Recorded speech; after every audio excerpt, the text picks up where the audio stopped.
नमस्ते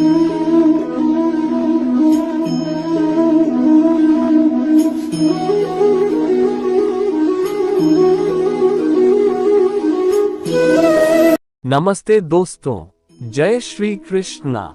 मेरे चैनल पर आप सभी का स्वागत है। आज मैं आपको सुनाने जा रहा हूँ भागवत गीता ग्रंथ की पवित्र कथा। कैसे श्री कृष्ण अर्जुन को ज्ञान देते हैं और बताते हैं कि अगर इंसान को भगवान सब कुछ भी दे दे, लेकिन वो फिर भी संतुष्ट नहीं होता और उसके दुख कभी खत्म नहीं होते, क्योंकि वो इस मोह माया में फंसा हुआ रहता है। अगर दुख को दूर करना है तो उसे सब मोह माया से परे इस बात को समझना होगा। श्री कृष्ण अर्जुन को इस कथा के माध्यम से यह बात समझाते हैं। कथा को पूरा सुने और बीच में छोड़कर जाने की गलती न करे, क्योंकि यह कथा आपके जीवन को पूरा बदल कर रख देगी। और कथा को बीच में छोड़कर श्री कृष्ण का अनादर ना करे।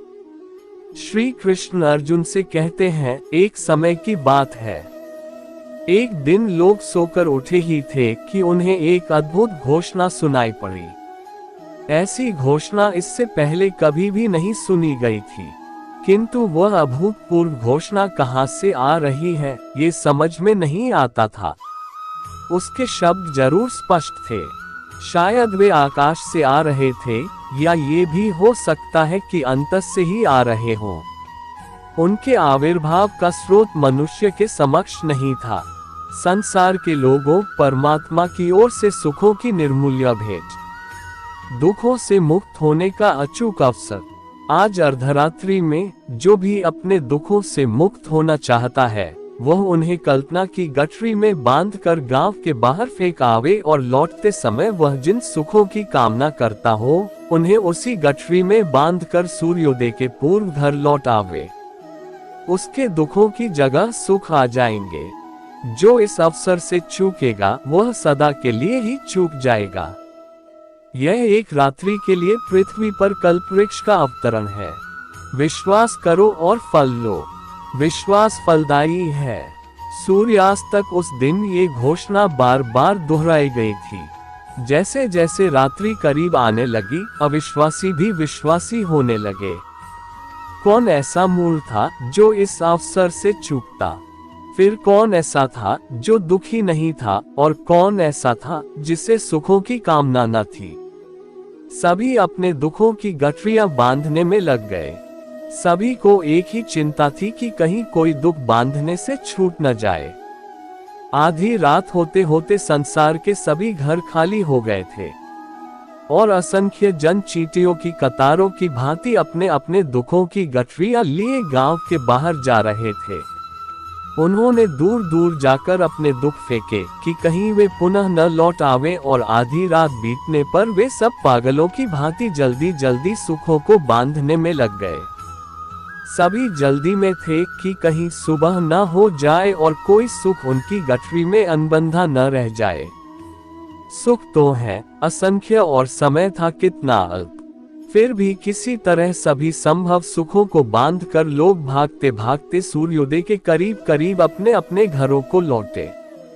घर पहुंचकर जो देखा तो स्वयं की ही आंखों पर विश्वास नहीं आता था। झोपड़ों की जगह गगनचुंबी महल खड़े थे। सब कुछ स्वर्णिम हो गया था। सुखों की वर्षा हो रही थी। जिसने जो चाहा था वही उसे मिल गया था। ये तो आश्चर्य था ही, लेकिन एक और महाआश्चर्य था। ये सब पाकर भी लोगों के चेहरों पर कोई आनंद नहीं था। पड़ोसियों का सुख सभी को दुख दे रहा था। पुराने दुख चले गए थे, लेकिन उनकी जगह बिल्कुल ही अभिनव दुख और चिंताएं साथ में आ गई थीं। दुख बदल गए थे, लेकिन चित अब भी वही थे और इसलिए दुखी थे। संसार नया हो गया था, लेकिन व्यक्ति तो वही थे और इसलिए वस्तुतः सब कुछ वही था। एक व्यक्ति जरूर ऐसा था जिसने दुख छोड़ने और सुख पाने के आमंत्रण को नहीं माना था। वो एक नंगा वृद्ध फकीर था। उसके पास तो अभाव ही अभाव थे और उसकी नासमझी पर दया खाकर सभी ने उससे चलने को बहुत समझाया था। जब सम्राट भी स्वयं जा रहे थे तो उस दरिद्र को तो जाना ही था, लेकिन उसने हंसते हुए कहा था, जो बाहर है वह आनंद नहीं है, और जो भीतर है उसे खोजने कहाँ जाऊं। मैंने तो सब खोज छोड़कर ही उसे पा लिया है। लोग उसके पागलपन पर हंसे थे और दुखी भी हुए थे।